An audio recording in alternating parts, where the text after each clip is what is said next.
You have been lied to. They told you to work hard, save a little, retire at 65, and that this was freedom. But if 40 years of labor ends in a pension too small to live on, what do you call that? You were not born to serve until death. You were not born to watch life pass while you trade your soul for a salary. The world does not reward the obedient. It rewards the man who sees the trap and walks out of it. And that man begins here. Listen closely, because if you miss this message, you may work to the grave and still die poor. You believe you are free. You believe that hard work will pay off.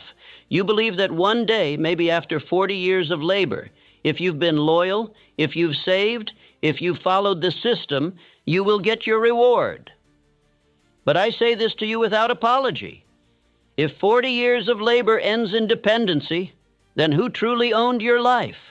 I have seen it too many times. Men who gave their entire youth to a job, only to reach the age of 65 with a tired body, a trembling hand, and a fearful glance at the calendar because their money is running out. They obeyed every rule. They stayed quiet. They did what they were told. They worked. They waited. And when the waiting ended, there was nothing waiting for them.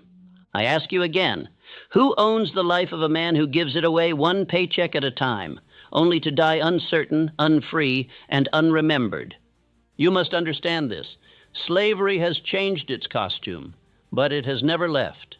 The chains are no longer metal. They are made of routine, of debt, of low expectation, of unexamined beliefs. You were told that the system works if you follow it. But what you were not told is that the system was never designed to make you rich. It was designed to make you useful to someone else's wealth. I will not soften my words. I am not here to encourage you. I am here to awaken you, because until you see the truth of your condition, you will never walk free.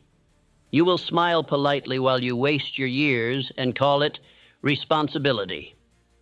You will praise the men who enslave you and call it employment. You will wait for a retirement that barely covers your rent and call it security. This is not a tragedy. This is a choice. And that means it can be unchosen if you are bold enough to face it now. In this speech, I will give you the laws that the wealthy learned while others were asleep. I will tell you exactly how Carnegie, Rockefeller, Schwab, Ford, and Lincoln rose from nothing, not by chance, not by favor, but by alignment with truth and obedience to law. You will learn why work alone will never make you free, why retirement is the reward of the obedient, not the free, how schools are designed to shape employees, not owners, why your job is not a plan, it is a placeholder, how the rich obey invisible spiritual laws that poor men ignore, how your daily habits form the prison you call life, why waiting is the enemy and movement is the cure, and how the man who refuses to serve eventually becomes the one who commands. You will answer these questions. What is my life really producing? Have I mistaken obedience for purpose? Why have I delayed the building of wealth? What must I stop doing immediately? What must I repeat every day until my freedom is real? If you are honest, truly honest, you will realize that you are not free. Not yet. But if you stay with me, if you listen to every word, if you repeat what I teach and apply it with precision, you will no longer work until death. You will build a life that works for you. And let me say this plainly, the chains are in your habits. The key is in your mind. And this is your last warning before time makes the decision for you. Affirm this aloud now. I refuse to work my life away and die poor. I was born to own, not to obey. Let us move forward now into part 1. Work alone will never make you free. You have been taught to believe in labor. You have been told that hard work is the answer. That if you simply clock in, stay late, serve well, keep your head down, you will one day rise. But the truth is this. Work alone will never make you free. You can sell your strength to another man's dream for 40 years and still die without a name. You can give your finest decades to a factory, to a company, to an office, and still retire into scarcity, watching the calendar and the checkbook with equal fear. I do not speak against work. I speak against misplaced loyalty.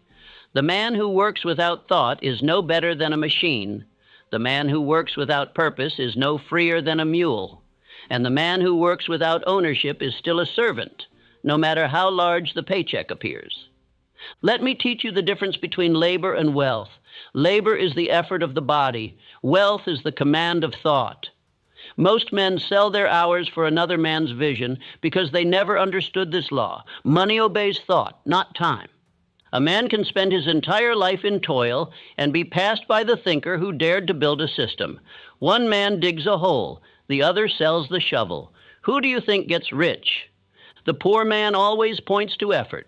He says, I worked hard. I showed up every day. But he does not realize that the reward never goes to the one who merely shows up. It goes to the one who builds leverage, the man who, through definite thought, creates something that works without him. Andrew Carnegie worked once and profited forever. He did not simply swing hammers in a steel mill. He designed an empire. He built a system of processes, men, and materials that multiplied while he slept. He used his mind to organize men with skill and vision. And from that moment forward, his ideas earned more than any single day of labor ever could. That is the secret the worker never learns, that the mind is the only true factory of fortune. Yet you have been trained differently. From youth, you were taught to associate hours with income, to believe that your value is based on how much time you give. But time is a poor man's currency. It is the one thing you can never earn back. And every time you trade it for someone else's dream, you are selling the only thing that is truly yours. The truth is this: men were trained to work, not to think. They were trained to obey, not to build. And now they wonder why they labor for a lifetime and have nothing to show. It is not injustice. It is programming. And it must be broken. You cannot continue to believe that more effort will bring more freedom. It will not. What brings freedom is ownership. Ownership of thought, ownership of systems, ownership of purpose. Until you stop working blindly and start working with definiteness, you will always trade your life for crumbs. Listen to me. A man who never escapes hourly labor dies a servant. It matters not whether you wear a suit or swing a hammer. If you trade your time for pay with no greater plan, you are merely a more expensive slave. But there is a way out. There is a new law to obey, a new identity to form, and it begins here. Affirm now, speak with power. I do not sell my life for crumbs. My work builds ownership, not dependence.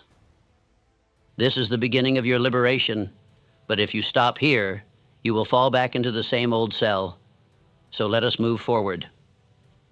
Part 2, The Retirement Lie, A Slave's Reward. You were told to wait. Wait until your 60s. Work while you're young. Save a little here. Sacrifice today so you can enjoy tomorrow.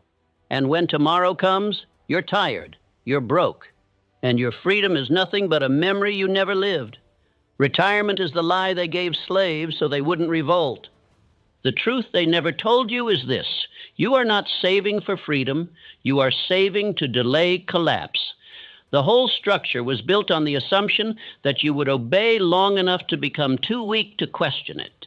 They gave you just enough security to keep you from running, just enough hope to keep you from asking, and just enough fear to keep you working. I say this without apology. The man who waits until 65 to begin living was never alive to begin with. You think retirement is a reward? It is a leash. They call it a pension. I call it permission to survive. You were never supposed to reach your final years with dread in your chest and a calculator in your hand. That is not freedom. That is a sentence. And the only crime you committed was trusting a system that was never built to set you free. Let me show you how wealth works. Not the fantasy, but the formula. True wealth is not saved. It is not rationed. It is not handed out at the end like a prize for obedience. True wealth is built through value. It is the byproduct of thought, decision, and the courage to step off the assembly line. Look at Henry Ford. He didn't save his way into millions. He didn't work for someone else until he was 65. He created something that multiplied without him. He built systems. He saw opportunity where others only saw jobs. And because of that, his wealth worked while he slept. That is the difference between the man who builds and the man who waits.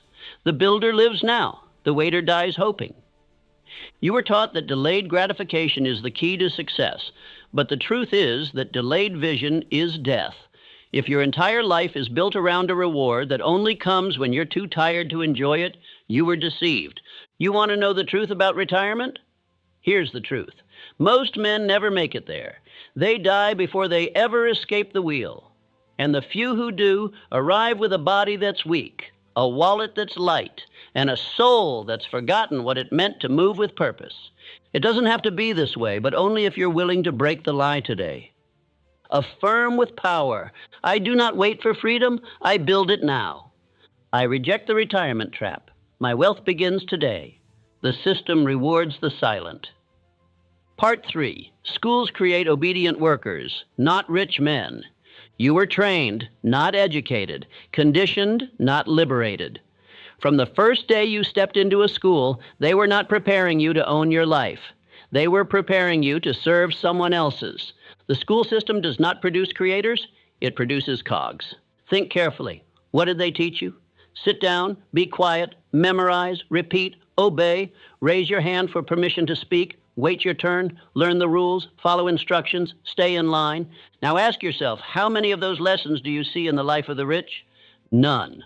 Because no man ever became free by obeying everyone else's commands. The men who rose, Carnegie, Edison, Ford, they broke the line. They rejected the path laid before them. They thought, they imagined, they questioned, they moved with belief, not compliance. Let me tell you about Thomas Edison. He was thrown out of school. The teachers said he was unteachable, deficient. They told his mother he would never learn. And what did he do? He went on to bring light to the entire world, not because of a classroom, because of belief, because of persistence, because of vision. And here is the great irony. The same system that rejected Edison now teaches about him. They celebrate his name, but they punish the spirit he lived by. The truth is this. Schools do not teach wealth. They do not teach imagination. They do not teach faith. They teach order. They teach comfort. They teach dependency. They teach you to memorize a script and never to write your own. If you want to become rich, you must unlearn the thinking that made you poor. You must cast out the false beliefs that were planted in you by those who were never free themselves. You must question the path. You must think for yourself. Ask, why was I taught to fear mistakes more than mediocrity? Why was I never taught to build income? Why did no one speak of definite purpose? Why were the laws of wealth, faith, autosuggestion, desire, organized planning left out of every curriculum? I will tell you why. Because obedient workers do not need wealth. They only need enough to survive and to keep showing up. This is not an attack on learning. Number this is a war against indoctrination. Education is power when it liberates the mind. But when it only trains the hand, it becomes a prison. If you want to rise, you must retrain your thinking. You must study what the free men study. You must speak like the man you intend to become, not like the one you were trained to be. You must ask questions they never let you ask. Who benefits from my obedience? Who profits from my delay? Who taught me that my value is measured in grades, hours, or approval? The moment you start questioning, you start building your exit. You were not born to follow instructions. You were born to give them. You were not made for desks and bells. You were made for vision and command. And if you are willing to reclaim your mind, you will reclaim your life. Affirm now, with certainty, I think for myself. I question the path I was given. I was not born to follow instructions. I was born to give them. Part 4. A job is a temporary solution, not a permanent strategy. Let us be honest now, brutally honest. A job is not freedom. A job is not wealth. A job is not a plan. A job is a placeholder for the man who has not yet taken command of his own life. You are taught to believe that a job is security, but I tell you, it is only a cage with polite walls. The world taught you to find employment, not purpose. It taught you to search for paychecks, not plans. It taught you to settle for survival instead of building a life that commands respect and earns abundance. Understand this truth. A job may solve your immediate need, but it cannot fulfill your ultimate calling. If you do not have a definite chief aim, a job becomes a coffin. It is the slow decay of potential masked as duty. You wake up, you punch in, you work all day, you punch out, and repeat. And somewhere along the way, you forget that you were meant for more. Do I say abandon your job? Number.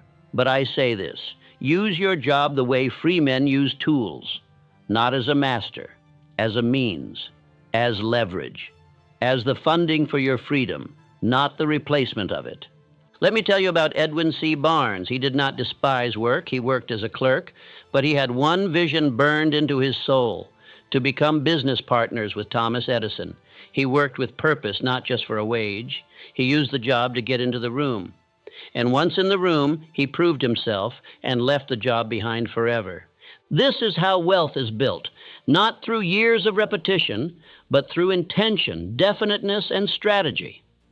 The tragedy of modern man is not that he works hard, it is that he works hard without direction, without purpose, without ownership. And so he becomes a slave, not because of chains, but because of habit. Hear me now. A job is only noble when it funds your freedom.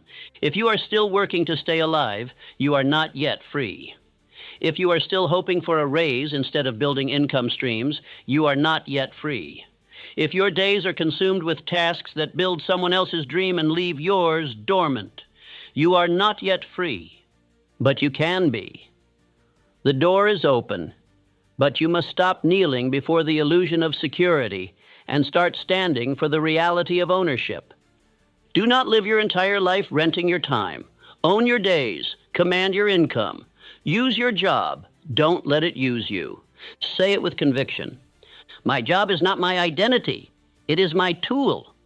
I use my job to build freedom. Part 5. The rich man's laws are spiritual first. Let the world keep chasing money. Let them scramble for crumbs. Let them trade hours for coins and sell their birthright for wages.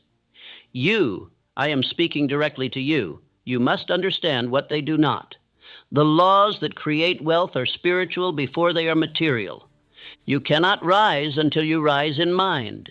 You cannot earn until you believe you are worthy. You cannot command until you obey the laws that govern riches. Not the laws written by men, but the ones written into the very structure of the universe. There is a divine law behind every fortune. And if you break that law, the money will break you. You have been told money comes from effort. I tell you plainly, money comes from alignment. You must align your thought with your belief with your words with your action, and your action with your plan. This is law. This is order.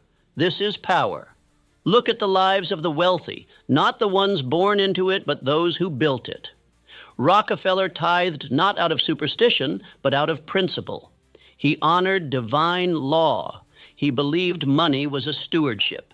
He structured his empire not just on business, but on internal discipline. Andrew Carnegie surrounded himself with minds greater than his own, not because he was weak, but because he obeyed the Mastermind principle. He believed that riches were attracted to unity, to definiteness, to mental harmony. Edison repeated the vision of electric light to himself long before the world believed in it. He walked with certainty while others mocked. He obeyed the invisible law of belief, faith applied to a definite aim. Do you understand now? It is not business alone that creates wealth. It is belief. It is spiritual alignment. Faith is not religion. It is power. It is seeing the invisible as though it were visible. It is holding your vision with such intensity that the world must obey. And what of autosuggestion? The world calls it foolish repetition. The rich call it mental programming. They know the subconscious mind must be told what to do. And what you say to yourself with emotion becomes instruction. And the subconscious executes what it is told. If you wake each day and speak defeat, delay, weakness, you have issued orders for poverty. If you wake and declare belief, wealth, clarity, you have issued orders for victory. And planning, do you think riches obey the man who moves without a map? Never. Wealth is a general. It responds to organized offense.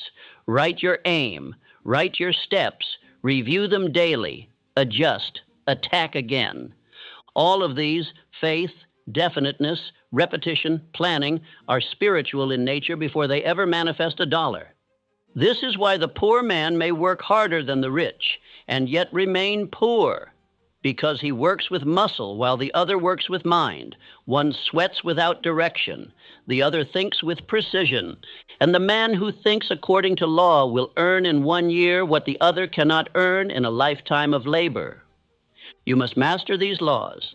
The law of definite chief aim, the law of faith through autosuggestion, the law of planning organized by purpose, the law of the mastermind, the law of cosmic habit force, which rewards only rhythm, not randomness.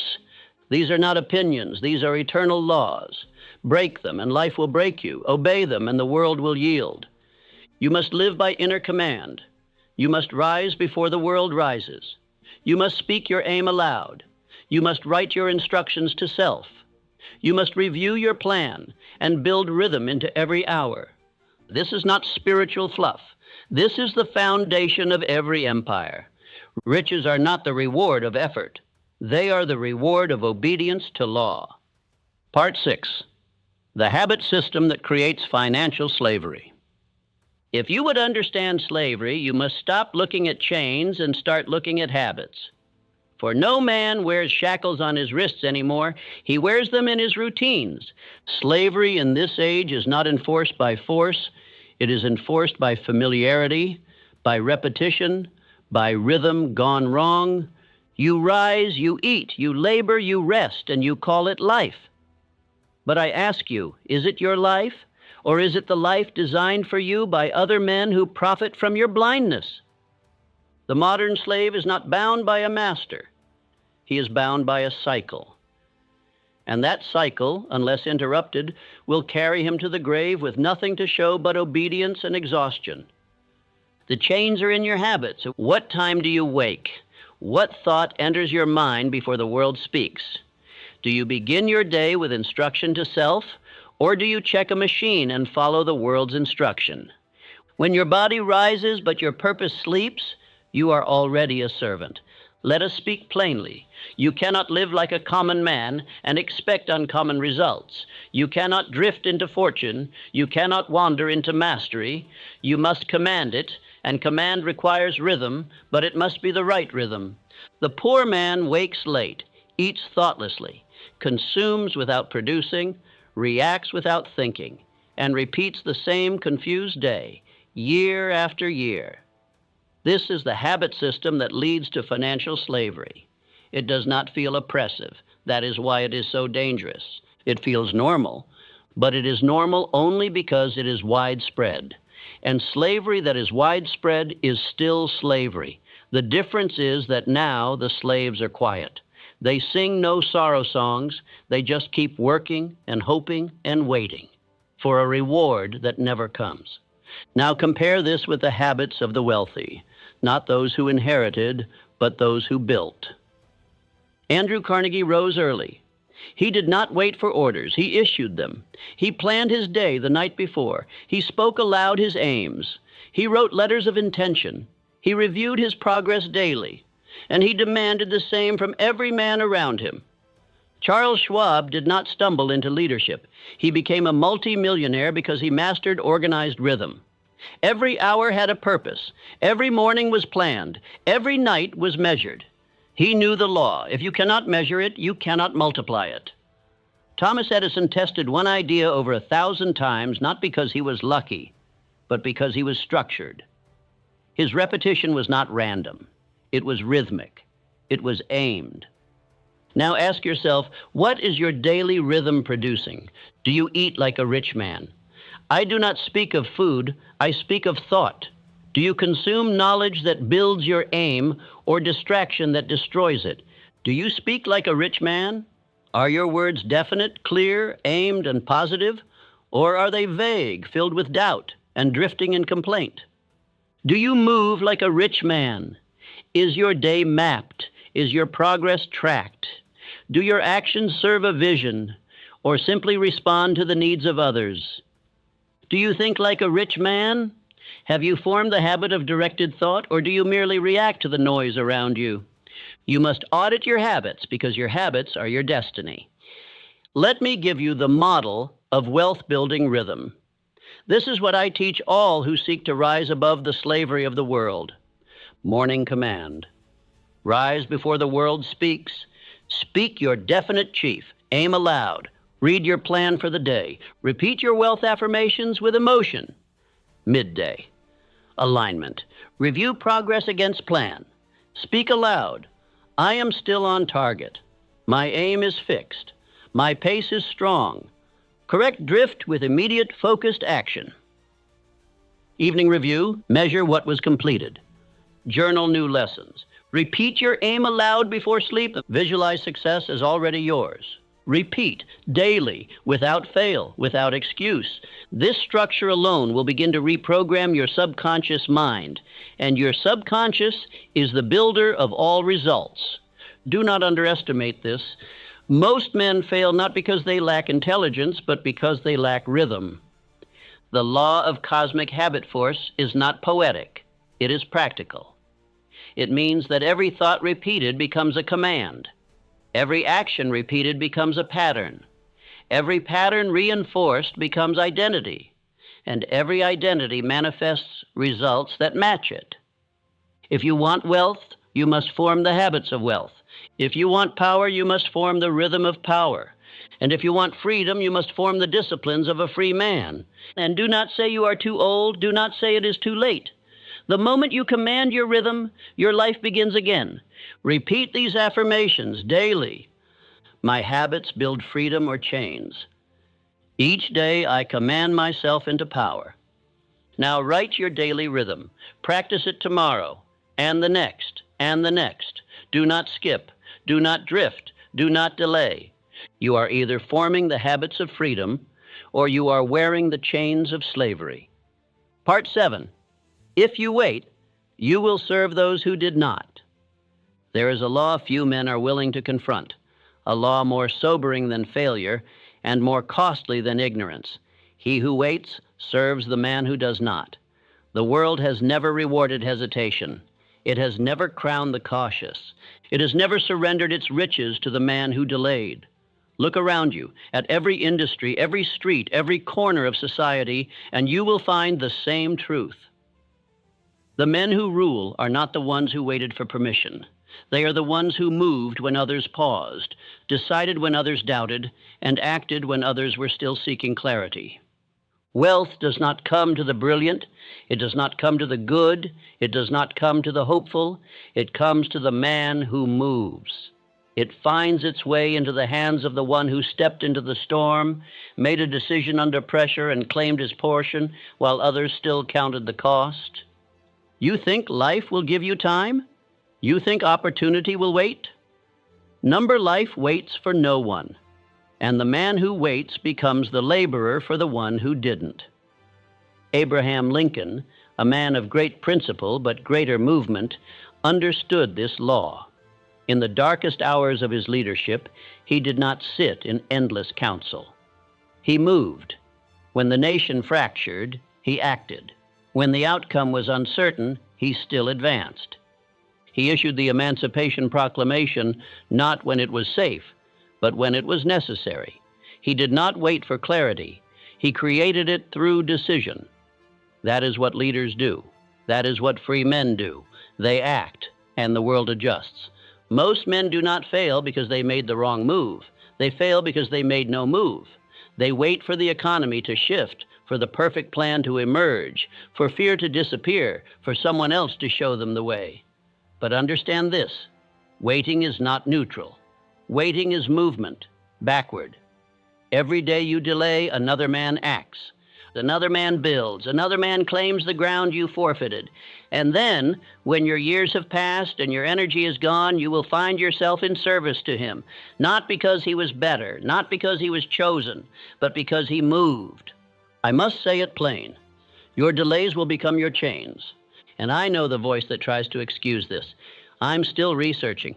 I'm just not ready. I'm being patient. Let me tell you something that the rich understand and the poor ignore. Patience is only a virtue when it is paired with action. Patience without movement is paralysis. And paralysis is death in disguise. Look at the wealthy. Not one of them waited. Carnegie started in poverty, but he acted.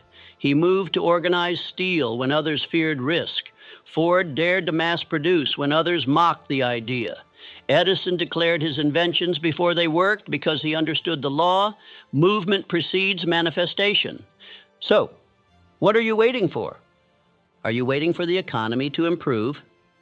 While you wait, someone is creating their own economy. Are you waiting for more knowledge? While you wait, someone with less intelligence is building more wealth. Are you waiting for courage? Courage is not something you feel, it is something you decide. The tragedy is not that men fail. The tragedy is that they delay and delay and delay until the very life they wanted is now owned by someone else. And so I warn you, as a man who has studied failure and fortune alike, if you wait, you will work for the man who didn't. If you hesitate, your children will serve the children of the man who didn't. If you pause, your dream will be built by the man who didn't, and your name will not be on it. You may think you are being cautious, but the law of the world is movement. Those who do not move are trampled, and no excuse will spare you. I do not speak this to frighten you. I speak this to awaken you. The time is now. The door is open, but it will not remain open forever. Say these words with me. Let them burn into your being. I act while others wait. My speed creates my freedom. Do not let your habits be slow. Do not let your voice be hesitant. Do not let your life be a monument to what could have been. Move, decide, building now. Part 8. The man who refuses to serve becomes the one who commands. Let us now bring every law, every truth, and every warning to its final conclusion, identity. For until you transform who you are, no change in your habits, no change in your income, no change in your environment will last. This world does not obey the man who performs. It obeys the man who commands, and no man can command until he first refuses to serve. I do not speak of service to others, for there is honor in building, in giving, in contributing. I speak of servitude to fear, to routine, to wage, to mental chains. The man who wakes each morning only to serve the vision of another, who never writes his own aim, who waits for orders, who drowns in tasks without purpose. That man is not free. That man is not fulfilled. That man is not the master. And I tell you with the force of law, that man can be transformed. He must. Or else he will become what this system designed him to be, a worker until death, a consumer until empty, a servant until forgotten. The turning point, the line between labor and leadership is this: self-command. Not emotion, not wish, not even effort, command. And that command begins with the mind.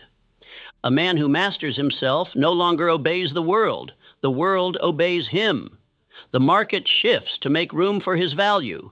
The people adjust to match his belief.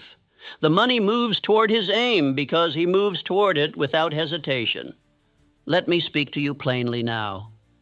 You can die as a laborer or rise as a leader. The difference is not money, it is thought, discipline, and decision. You were not born to merely work. You were born to build. You were not born to be instructed. You were born to direct. You were not born to comply. You were born to create. And if you are still breathing, still hearing these words, it means it is not too late. But understand, this is the final gate. You must cross it, or forever live beneath it. What must you do? First, write your definite chief aim. Not tomorrow. Now decide who you are, what you demand from life, how you will serve others through your purpose, and make it clear, bold, and written. Second, build daily command. Do not trust motivation, trust repetition. Every morning, read your aim aloud. Every night, speak your belief in your wealth, your power, your identity. Shape your subconscious into the man who commands by daily shaping your words. Third, build income streams. A man who depends on one stream is still serving. Build systems. Create value. Use your mind, not just your time. Let your labor fund your freedom. But do not stop at labor. Build ownership.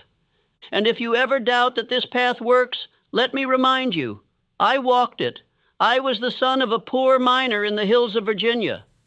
I had no inheritance, no connections, no safety. But I had a voice. I had a mind. And I had a decision that I would no longer serve the fear of poverty, that I would no longer serve ignorance, that I would no longer serve the chains passed down by weak men.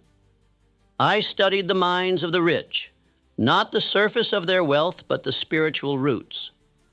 I studied Carnegie, Ford, Rockefeller, Edison, and I found that every one of them obeyed laws that most men never learn. They mastered themselves, they decided, they acted, they repeated, and they became impossible to ignore. And by mastering thought, I became more than what the world expected of me. I advised millionaires. I built a legacy. I passed down a system, not of tips, but of transformation. And so can you, but it begins now. And it begins with your refusal. Refuse to live as if you are powerless. Refuse to wake up with no aim. Refuse to sell your time for crumbs. Refuse to think small, move slow, act weak. Refuse to die without building something the world cannot erase. You are not here to serve fear. You are not here to obey mediocrity. You are here to command. Let these final affirmations become your oath. I will not be a slave to any man.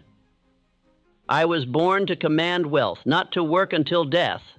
And now, walk, speak, building live, not as the man the world tried to make of you, but as the man you were always meant to become. This is your beginning. This is your freedom. This is your new law.